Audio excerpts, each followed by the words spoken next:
नमस्कार दोस्तों, मैं राजेश कपूर ज़िंदगी दिल्ली के इस खास मंच से स्वागत करना चाहता हूं एक ऐसी शख्सियत का जिन्हें लोगों ने न जाने कितने नामों से पुकारा है और उनके चाहने वाले कुछ इस कदर फैले हुए हैं कि वो उनको भगवान का दर्जा भी देते हैं और उनसे इस तरह मिलते हैं जैसे शायद उनके दुखों का अंत सिर्फ उन्हीं के चरणों में होगा। तो ये बात सच है। कुछ ही देर में आप सभी लोग इसको देख भी पाएंगे, जान पाएंगे और शायद उन्हें पहचान भी पाएंगे। आज मिल रहे हैं हम लोग श्री सुभाष अग्रवाल जी से। सुभाष अग्रवाल जी वैसे तो एक इलेक्ट्रॉनिक शोरूम के ओनर हैं, लेकिन सुभाष अग्रवाल जी के पास कुछ भगवान की दी हुई ऐसी शक्तियाँ हैं जिन्हें वो समाज सेवा के लिए, मानव सेवा के लिए, मानव के कल्याण के लिए इस्तेमाल करते हैं और इसके लिए वो इतना आभार प्रकट करते हैं भगवान का। वो भगवान का आभार प्रकट करते हैं, लेकिन उनके चाहने वाले, उनसे ठीक होने वाले लोग उनका आभार प्रकट करते नहीं थकते। तो बात करते हैं आज सुभाष जी से। उनके साथ मौजूद हैं हमारे स्टूडियो के अंदर श्री आदेश अग्रवाल जी, और ये उनके छोटे भाई हैं और उनके बड़े अनन्य भक्त भी हैं, जैसा कि मेरे को उनसे वार्तालाप करने के दौरान पता चला और शायद आप भी देख पाएंगे। सुभाष जी, बहुत बहुत स्वागत है आपका हमारे स्टूडियोज़ के अंदर। बहुत बहुत धन्यवाद आपका। आपने हमें ये मौका दिया, मैं इसके लिए बहुत आभारी हूँ। जी, मौका आपने हमें दिया या हमने आपको दिया, ये सच में एक विडंबना ही रह जाए तो अच्छा है, क्योंकि हम आज अपने आप को बहुत भाग्यशाली समझ रहे हैं कि आपके सानिध्य में बैठे हैं। मैं सर आपसे जितनी भी वार्तालाप अभी तक मैंने करी है इस इंटरव्यू से पहले, उस इंटरव्यू के दौरान मैं यही समझ पाया हूँ कि भगवान की दी हुई कुछ विशेष शक्तियाँ हैं आपके पास। आपका क्या कहना है? देखिए, इस संसार में जितने भी मनुष्य हैं, चाहे वो स्त्री है चाहे पुरुष है, सब भगवान के अवतार हैं, भगवान के रूप है, मैं मानता हूँ। क्योंकि भगवान राम ने शबरी को यही कहा था, और इसमें जाति और धर्म की कोई बात ही नहीं है। मनुष्य और स्त्री दोनों ही उस परम पिता परमेश्वर, चाहे उसको हम अल्लाह कहें, चाहे राम कहें, चाहे गुरु गोविंद जी कहें, चाहे ईसा मसीह कहें, मेरे लिए सभी एक हैं। मैं सबका ही उसी प्रकार से सम्मान करता हूँ और उसी प्रकार से इलाज करता हूँ। मैं ये सोचता भी नहीं हूँ कि ये किस जाति का है। वैसे मैं साफ सफाई का ध्यान रखता हूँ, लेकिन इलाज करते वक्त मेरे सामने पेशेंट, चाहे वो कितना भी, चाहे वो एक्जिमा का पेशेंट है, सोराइसिस का पेशेंट है, उसके शरीर से खून भी बह रहा है, तो भी मैं इस बात का बुरा नहीं मानता और मैं अपने प्रयास से उसको भगवान की कृपा से ठीक करने की कोशिश करता हूँ। ये सर इसी का फल है, क्योंकि आप सभी में उनके अंश को देखते हैं, भगवान के अंश को देखते हैं। तो शायद ग्लानि तो बहुत दूर की बात है, आप उनसे इतने प्रेम में रम जाते हैं कि उन्हें कुछ ही चंद घंटों के अंदर ठीक कर देते हैं। मैं ठीक नहीं करता, मैं केवल भगवान से प्रार्थना करता हूँ और मेरे हाथों द्वारा न जाने कौन सी शक्ति इनको ठीक करती है, मुझे भी नहीं पता। मैं 12-12 घंटे, 14 घंटे मसाज कर लेता हूँ अपने हाथों से। शायद आदमी के बस की बात नहीं है, मैं नहीं कर सकता, करता कोई और है। आपने अपने पहले नाम के सैम लिखा है। हाँ, सैम का मतलब है सिस्टमेटिक अरोमा मसाज। मैंने थाईलैंड भी गया था, मैंने उन लोगों से भी थोड़ा सीखा जी। फिर उनके वीडियोस भी मैंने देखे, फिर मैंने स्वीडिश मसाज भी, उनके वीडियोस भी देखे। मैंने देखा कि वो थेरेपी ज़्यादातर रिलैक्सेशन के लिए की जाती है। बॉडी आपकी रिलैक्स होगी और आप दोबारा से रिज्यूम कर जाते हैं। लेकिन उसको मैंने थोड़ा सा एडवांस रूप में लिया, जो हमारे पुराने ग्रंथों में वर्णित है। जैसे कि महाराजा अशोक द ग्रेट के टाइम पे चाणक्य जी हुए, उनके राजा थे राजा बिंदुसार जी, अशोक जी के पिताजी। तो उनका इलाज रानी धर्मा ने किया था, जिस विधि से, जिस तरीके से, और वो बिंदुसार ने उनको अपनी पत्नी स्वीकार कर लिया था। उसी से अशोक जी का जन्म हुआ था। वो चूंकि उस विधि को जानती थी, कुछ समय बाद चाणक्य जी को 1.5 महीना कैद में रहना पड़ा, उनको पानी खाना कुछ नहीं मिला था, तो बिल्कुल क्षीण हो गए थे।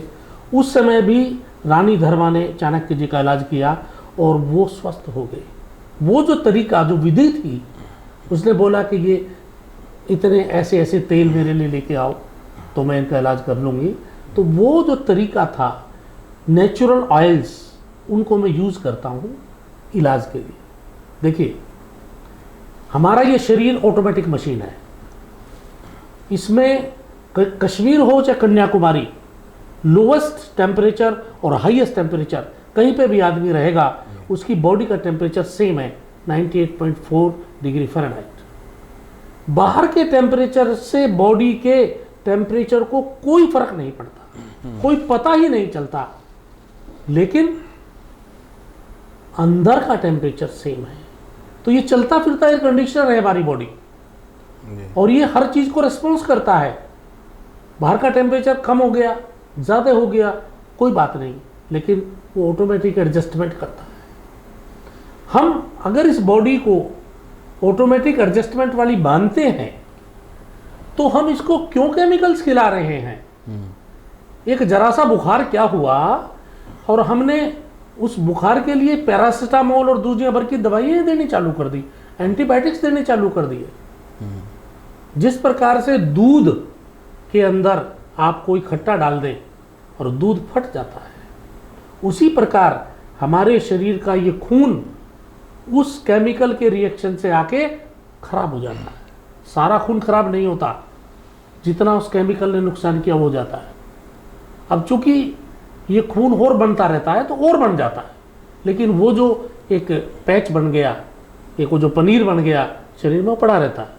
कभी आप देखेंगे हार्डनेस आ जाती है, जहाँ पे दर्द है वहाँ हार्डनेस भी है, वहाँ नसें मोटी हो जाती है, वेरिकोज वेन्स में नीली नीली पड़ जाती है। तो ये सब क्या है? हमारे उस केमिकल्स का दोष है जो हमें भुगतना पड़ता है। मेडिकल साइंस क्या करती है कि आपको दर्द हो रहा है, पेन किलर खा लो। पेन किलर खिला दिए, वो कुछ दिनों बाद वो भी अपना असर बंद कर देते हैं, क्योंकि वो भी तो केमिकल्स हैं। उसके बाद और हाई पेन किलर चाहिए, उसके बाद अनस्थीसिया टाइप के पेन किलर चाहिए, और हाई डोज चाहिए, और उसके बाद डॉक्टर कहता है अब तुम्हारी किडनी फेल हो चुकी है, अब तुम पेन किलर भी नहीं खा सकते, अब जाइए डायलिसिस कराइए और अपना भुगतान करिए जो तुमने अब तक नहीं किया। पेमेंट्स शरीर से भी पेमेंट की जा रही है और पैसे तो लूटे ही जा रहे हैं। ये एलोपैथिक चिकित्सा हमें 100 साल पुरानी है, बस, ज़्यादा पुरानी नहीं है। 100 साल से हम इसके इतने गुलाम और आदी हो गए हैं कि इसके अलावा कुछ रास्ता नजर नहीं आता। हम लोग अपनी चिकित्सा भूल गए, भारतीय चिकित्सा को भूल गए, जो बिल्कुल ठीक करती थी। आज हमने उस चीज़ को ही दोबारा से अडॉप्ट किया है। उस प्रतिक्रिया को मैंने वेदों शास्त्रों का अध्ययन किया तो मुझे पता चला कि इस मानव जीवन के 2 उद्देश्य हैं, मुख्य उद्देश्य। पहला उद्देश्य था ज्ञान की प्राप्ति जी। ज्ञान की प्राप्ति करने के बाद दूसरा मुख्य उद्देश्य है इस ज्ञान को मानवता की सेवा में लगाना। मैं सर यहाँ पर आपको एक चीज़ बस पूछना चाहता हूँ, वो ये कि आपने इतनी उपलब्धियाँ आपकी हैं, जैसे आपने कहा कि ज्ञान जो है आपने अर्जित किया, फिर मानव सेवा के कल्याण में भी आप लगे हैं जी। अपनी सेवा के ज़रिए से। जी जी। तो ये आपके ऊपर एक ट्रस्ट जिसे बिठाने की बात होती है, तो शुरुआत के अंदर जब आपने इस चीज़ को शुरू किया, इस भगवान की दी हुई देन को जब आपने किसी पे आजमाया होगा, तो वो पहला ऐसा व्यक्ति या ऐसा कोई मरीज़ आपका, उसने कहीं अविश्वास जताया नहीं? ऐसा कभी कोई एक इंसिडेंट आपके सामने आया हो? देखिए, अविश्वास की जहाँ तक बात है, जब तक कोई आदमी देख नहीं लेता वो विश्वास नहीं करता है जी। या तो कोई रेफर्ड केस हो कि कोई आदमी बताए भाई जाओ वहाँ पे सब काम ठीक हो जाता है, या किसी को करके दिखाना पड़ता है। जैसे हम अभी बाबा रामदेव जी के आश्रम में गए, वहाँ पे पतंजलि योग पीठ में कोई हमारे लूथरा जी थे बीच में, उन्होंने बताया कि तो इन्होंने बहुत अच्छे इलाज करते हैं, उनको बताया बालकृष्ण जी को, जैसे कि एक बहुत बड़ी बीमारी है, एक आम बीमारी है जिसको हम बोलते हैं थायराइड। थायराइड के लिए कितने लोग पेशेंट परेशान हैं, भगवान की कृपा से एक ही बार में ठीक हो जाती है। मैंने की है, उसके रिज़ल्ट मेरे पास, उसके वीडियोस भी हैं, जिन पेशेंट्स को मैंने किए हैं वो ठीक हो जाते हैं। तो वो बात बालकृष्ण जी समझने को तैयार नहीं थे। वो चूँकि वो अपना अपना अस्पताल चला रहे हैं, उनकी अपनी संस्था, जैसा आपने कहा विश्वास नहीं होता।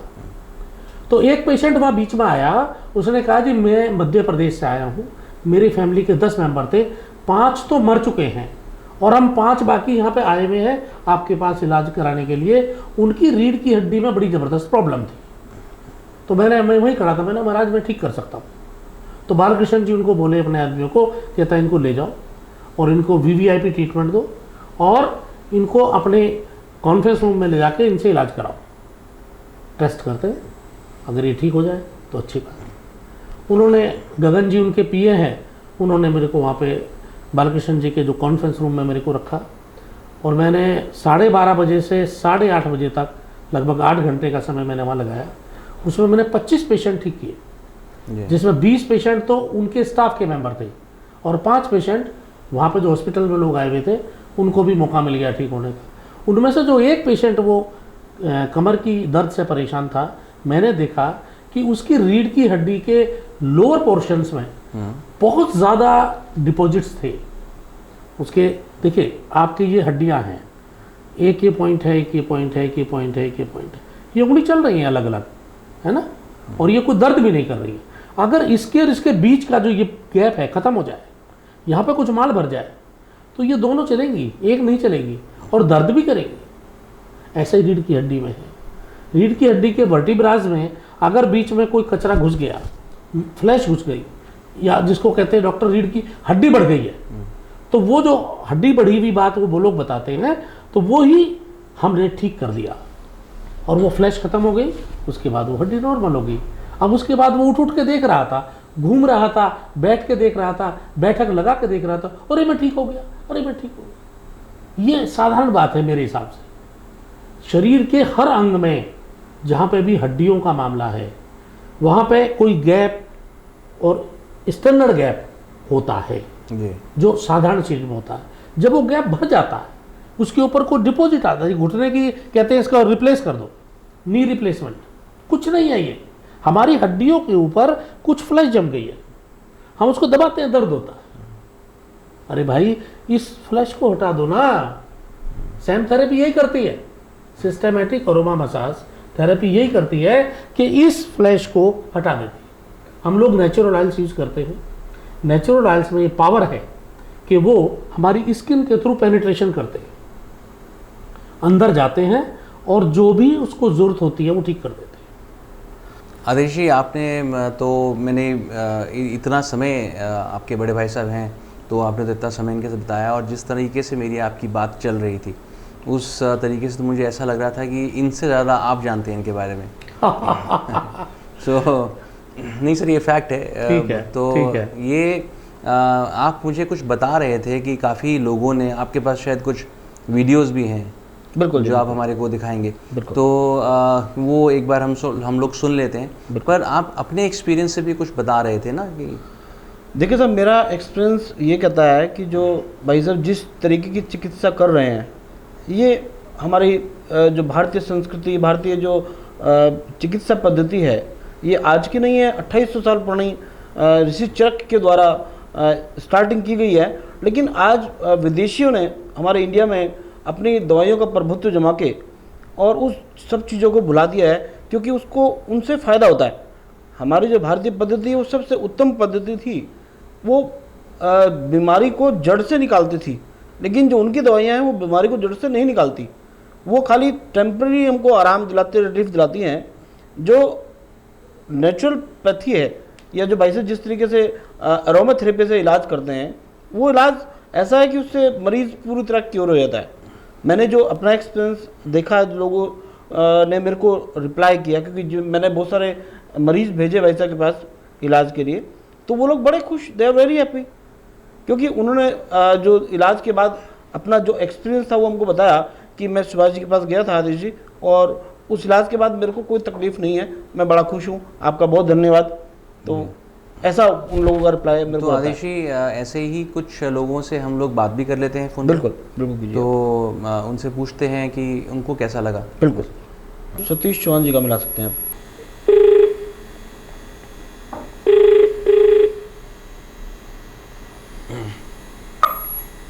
जी सतीश चौहान जी बोल रहे हैं। हाँ जी। नमस्कार सतीश जी, मैं कैपिटल वन स्टूडियो से राजेश कपूर बोल रहा हूँ। कहाँ? मेरे साथ में सुभाष अग्रवाल जी बैठे हुए हैं। आप पहचानते तो होंगे सुभाष जी को। हाँ, खूब अच्छी तरह जानता हूँ। जी, तो हम लोग यहाँ पर एक बात कर रहे हैं उनसे, उनकी सिस्टमैटिक अरोमा थेरेपी के बारे में, जो कि जिस पद्धति का इस्तेमाल करते हुए शायद आपको भी काफ़ी फ़ायदा पहुँचा है। तो मैं जानना चाहूँगा सर, आप किस तकलीफ़ से पीड़ित थे? आप बता सकते हैं कि आपको क्या तकलीफ़ थी? दिल में क्या है आपकी, एक तो दर्द से फोन पे आवाज क्लियर नहीं हो रहा है, और जिस तरह की मेरे को ये बीमारी थी ना, उस तरह की मैं कभी सोच भी नहीं सकता कि इस तरह की बीमारी भी होती है। अच्छा, ओके। बुरी तरह से मतलब गुजरा में लगा लो, दर्द वगैरह के ट्रीटमेंट भी मैंने बहुत किया। मतलब दिल्ली का कोई डॉक्टर ऐसा नहीं था जो कितने लाखों रुपए अपने ऊपर लगाए हुए हैं, मैं समझ सकता हूँ। तो जान सकता हूँ सर, किस तकलीफ़ में थे आप?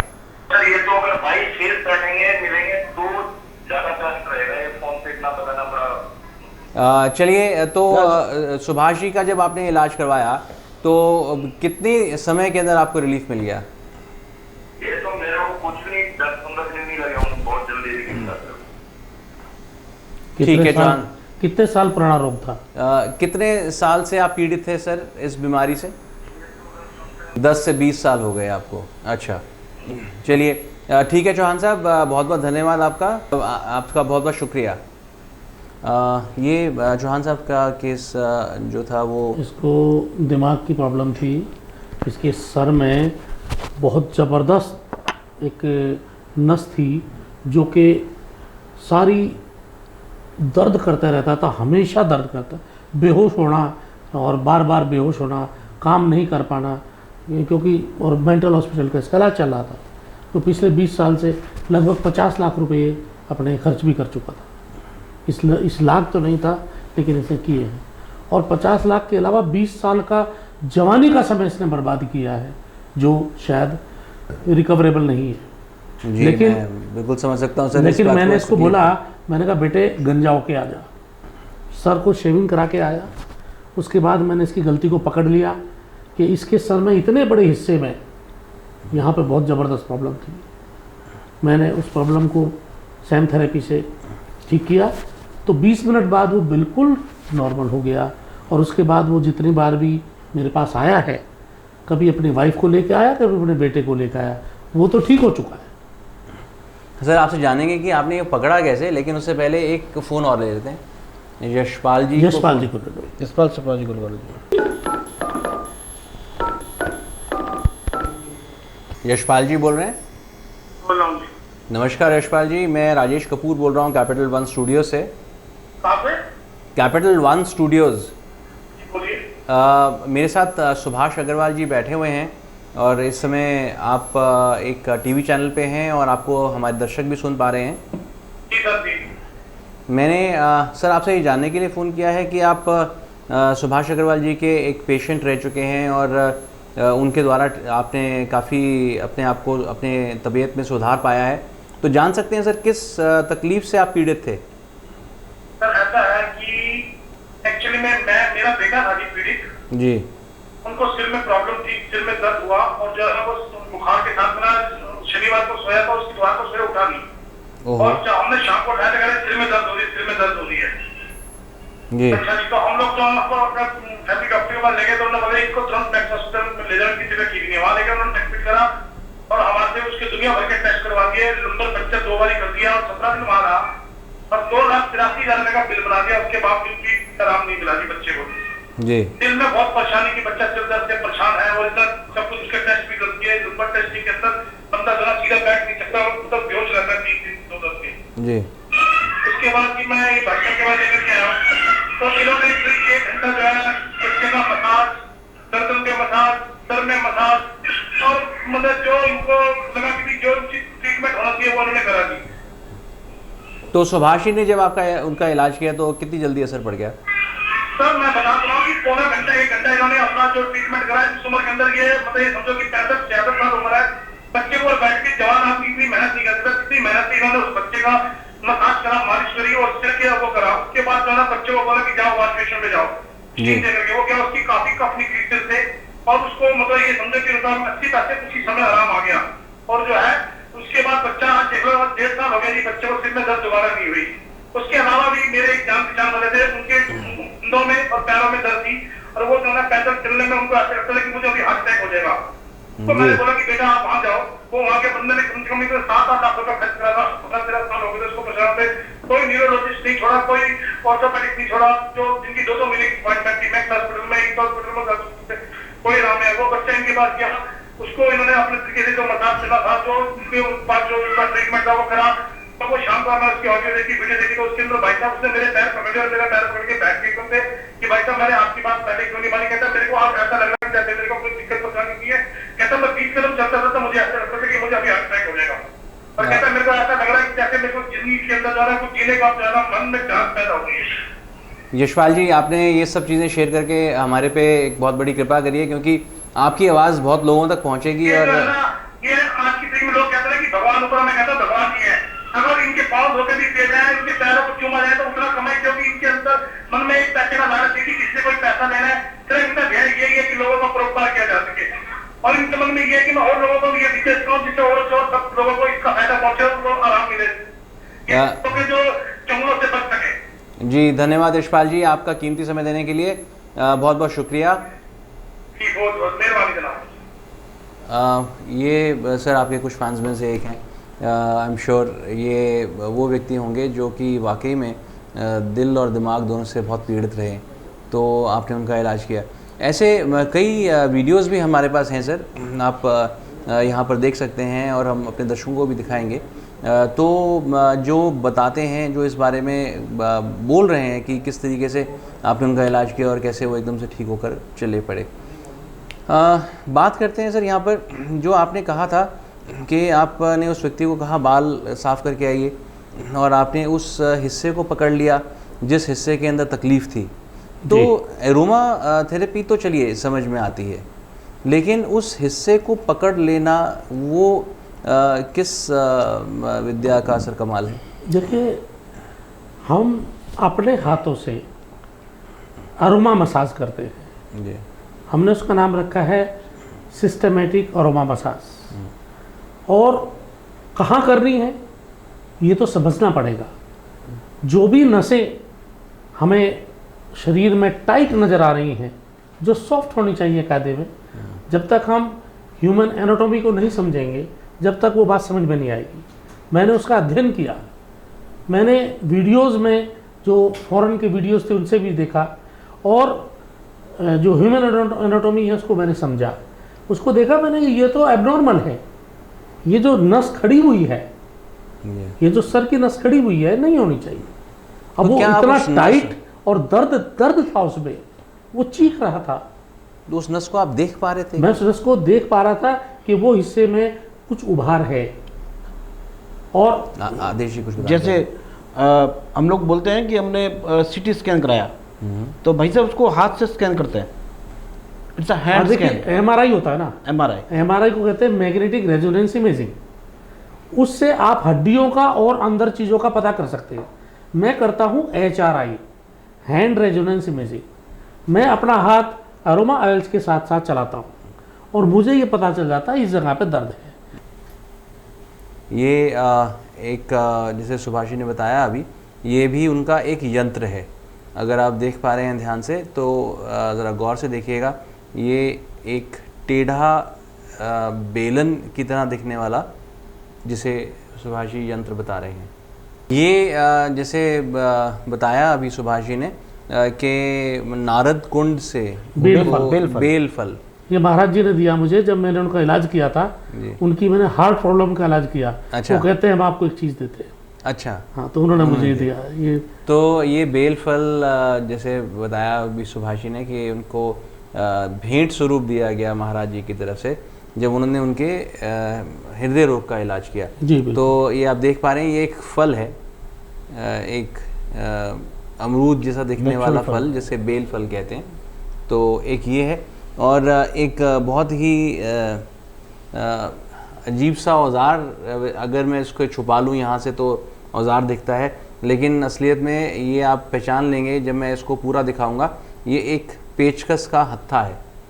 तो ये भी सुभाषी जो हैं सर्वाइकल के इलाज के लिए इस्तेमाल करते हैं। तो जैसे कि दोस्तों आपने देखा कि सुभाषी को मैंने रिक्वेस्ट करा और उन्होंने अपना ये पूरा सामान अपना हमारे सामने रखा है दिखाने के लिए, आप लोगों की सुविधा के लिए।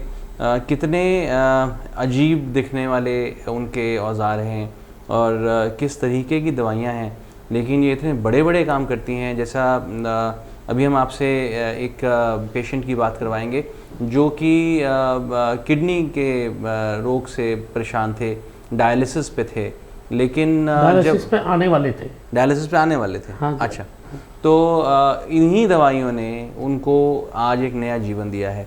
तो हम बात करने जा रहे हैं एक ऐसे ही पेशेंट से। शालू एक जीडी वशिष्ठ के यहाँ ज्योतिषी है, एस्ट्रोलॉजर है, उसी का इलाज किया मैंने, उस एस्ट्रोलॉजर का। शालू ज्योतिषी है जिसका इलाज मैंने किया। अच्छा, अमित गुप्ता जी नमस्कार, मैं राजेश कपूर बोल रहा हूँ कैपिटल वन स्टूडियो से, और मेरे साथ इस समय बैठे हैं सुभाष अग्रवाल जी। अमित जी, सुभाष जी ने बताया कि किस तरीके से जो है आपके यहाँ पर एक पेशेंट जो है वो डायलिसिस पे आने वाले थे तकरीबन, और काफ़ी परेशान थे किडनी की प्रॉब्लम को लेके, और कैसे उनका इलाज से वो अब बिल्कुल सही हैं। तो कुछ बताएंगे सर इसके बारे में हमारे को डिटेल में? सर ऐसा था कि आज से लगभग 1 महीने पहले, 1-1.5 महीने पहले हम लोग हॉस्पिटल गए, हमको कुछ तकलीफ थी, हाथ पैर दुख रहे थे, सूजन आ रही थी, ऐसी प्रॉब्लम्स हो रही थी, वोमिट हो रहा था, खाना नहीं खा रही थी। तो वहां जब हम गए तो उन्होंने टेस्ट करा KFT ना, तो उसके अंदर जो उनका क्रेडिनेट था वो पहले आया 7.5। तो उन्होंने बोला कि जी आपको तो इमीडिएटली जो है डायलिसिस वगैरह पे जाना पड़ेगा। फिर हम GTV में गए। GTV जाने के बाद GTV वालों ने भी हमारा दोबारा से KFT करा, तो वो विदिन 10 डेज में 10.5 हो गया था। ठीक है, फिर हम लोग बहुत ज्यादा घबरा गए। डॉक्टर ने हमसे ये बोला कि आपको वीक में 2 टाइम डायलिसिस कराना पड़ेगा पूरी जिंदगी, या फिर आपको जो है किडनी जो है ट्रांसप्लांट कराओ। समय पे हम लोग काफी घबरा गए, काफी परेशान हुए। फिर अंकल जी का हमको पता चला, हम अंकल जी के पास गए। अंकल जी के पास जाने के बाद विदिन 2 सिटिंग, 2 सिटिंग, 1 हफ्ते के अंदर अंदर जब मैंने दोबारा टेस्ट कराया तो क्रेडिनेट जो था वो 10.5 से 3.8 हो गई। अच्छा, डॉक्टर ने मुझे ये भी बताया है कि 4 पॉइंट के ऊपर डायलिसिस बंद हो जाती है, दवाइयाँ वगैरह और चलती है। तो इतना बड़ा फायदा मिला, बहुत बड़ा फायदा मिला। मिसेज ऑफिस नहीं जा पा रही थी, आज ऑफिस भी जा रही है, ठीक है, खा पी भी रही है, अच्छा ठीक ठाक खा रही है, और कोई वोमिटिंग वगैरह ऐसी दिक्कत भी नहीं हो रही। जी अमित जी, आप इस समय कैपिटल वन स्टूडियोज़ में हैं और आपकी ये आवाज़ हमारे सभी दर्शक भी सुन पा रहे हैं, और ये एक वाकया शेयर करने के लिए आपका हम लोग शुक्रगुजार हैं। धन्यवाद आपका बहुत बहुत। बस भैया, अंकल जी तो भगवान का रूप है बस। जी बहुत बहुत शुक्रिया आपका हमारे साथ बने रहने के लिए। तो सुभाष जी, ये एक चमत्कार ही है जिसको हम लोग आपके रूप में देख पा रहे हैं। बस इतना जानना ज़रूरी है इस समय कि आपसे इस इंटरव्यू के बाद बहुत लोगों को हमारे से आशाएं जुड़ जाएंगी, आपसे मिलने के लिए वो उत्सुक रहेंगे। तो किस तरह से संपर्क करें सर आपका? देखिए, पहली बात तो यह है कि मैं कोई भगवान नहीं हूँ। मेरे पेशेंट कह रहे हैं, मैं उनका सम्मान करता हूँ। मैं एक साधारण, बिल्कुल साधारण सेवादार हूँ और ह्यूमैनिटी की सेवा करना चाहता हूँ। और जहाँ तक सवाल है पेशेंट के मिलने का, देखिए सबकी ज़रूरत तो मैं पूरी नहीं कर सकता जी, ना मैं सबका इलाज कर सकता, लेकिन मैं ये चाहता हूँ कि ये चिकित्सा पद्धति हमारी भारत सरकार समझे कि ये भी एक चिकित्सा पद्धति है जो वाकई कारगर है, जिसका उपयोग पहले इंडिया में करके यहाँ पे जितने भी ये प्रोफेसर्स की डिग्री लिए बैठे हैं सब डॉक्टरों को सिखाया जाए, पेशेंट ठीक होने चालू हो जाएं, ये फर्जी दवाइयाँ ना दी जाएं, पेन किलर्स ना दिए जाएं, किडनी पेशेंट ना बनाए जाएं, और ये सारे डॉक्टर इस पद्धति को समझें, भारतवर्ष सिरमौर बने और फिर विदेशी लोग यहाँ पे सीखने के लिए आएँ और ये पद्धति पूरी दुनिया में फैले ताकि सबका भला हो। ये घर घर में जो लोग बीमार पड़े हैं ये एक भी ना हो और सब लोग 100 साल तक जिएं और बिना किसी दिक्कत के, बिना किसी बीमारी के जिएं, और उनके 32 दांत जो उनके मुंह में हैं एक भी कम ना हो। चिता पर जब जाएं तो सारे 32 के 32 दांत जाएं। क्या बात है। तो इसी नोट के ऊपर इस इंटरव्यू को हम समाप्त करेंगे, लेकिन हम आपको ये बता दें कि सुभाष जी से मिलने के लिए यदि आप इच्छुक हैं, उनके बारे में जानना चाहते हैं, तो हमारे दिए गए इन नंबर्स के ऊपर आप संपर्क कर सकते हैं। जैसे कि आप देख रहे हैं हमारा ईमेल एड्रेस भी यहाँ पे लिखा जा रहा है। तो आप जो भी इस इंटरव्यू को देखें और सुभाष जी से मिलने का इच्छा आपके मन में आए तो हमारे को लिखिए। हम लोग आपसे ज़्यादा दूर नहीं हैं, जितना भी बन पड़ेगा आपकी समस्याओं को सुभाष जी तक ज़रूर पहुँचाया जाएगा। इसी नोट के ऊपर मैं इस इंटरव्यू की समाप्ति करता हूँ। एक बार फिर से सुभाष जी का बहुत बहुत शुक्रिया करता हूँ। आदेश जी, आपका भी बहुत बहुत शुक्रिया करता हूँ कि आप यहाँ पर आए और इतनी बढ़िया शख्सियत से हमारे को आपने मिलवाया।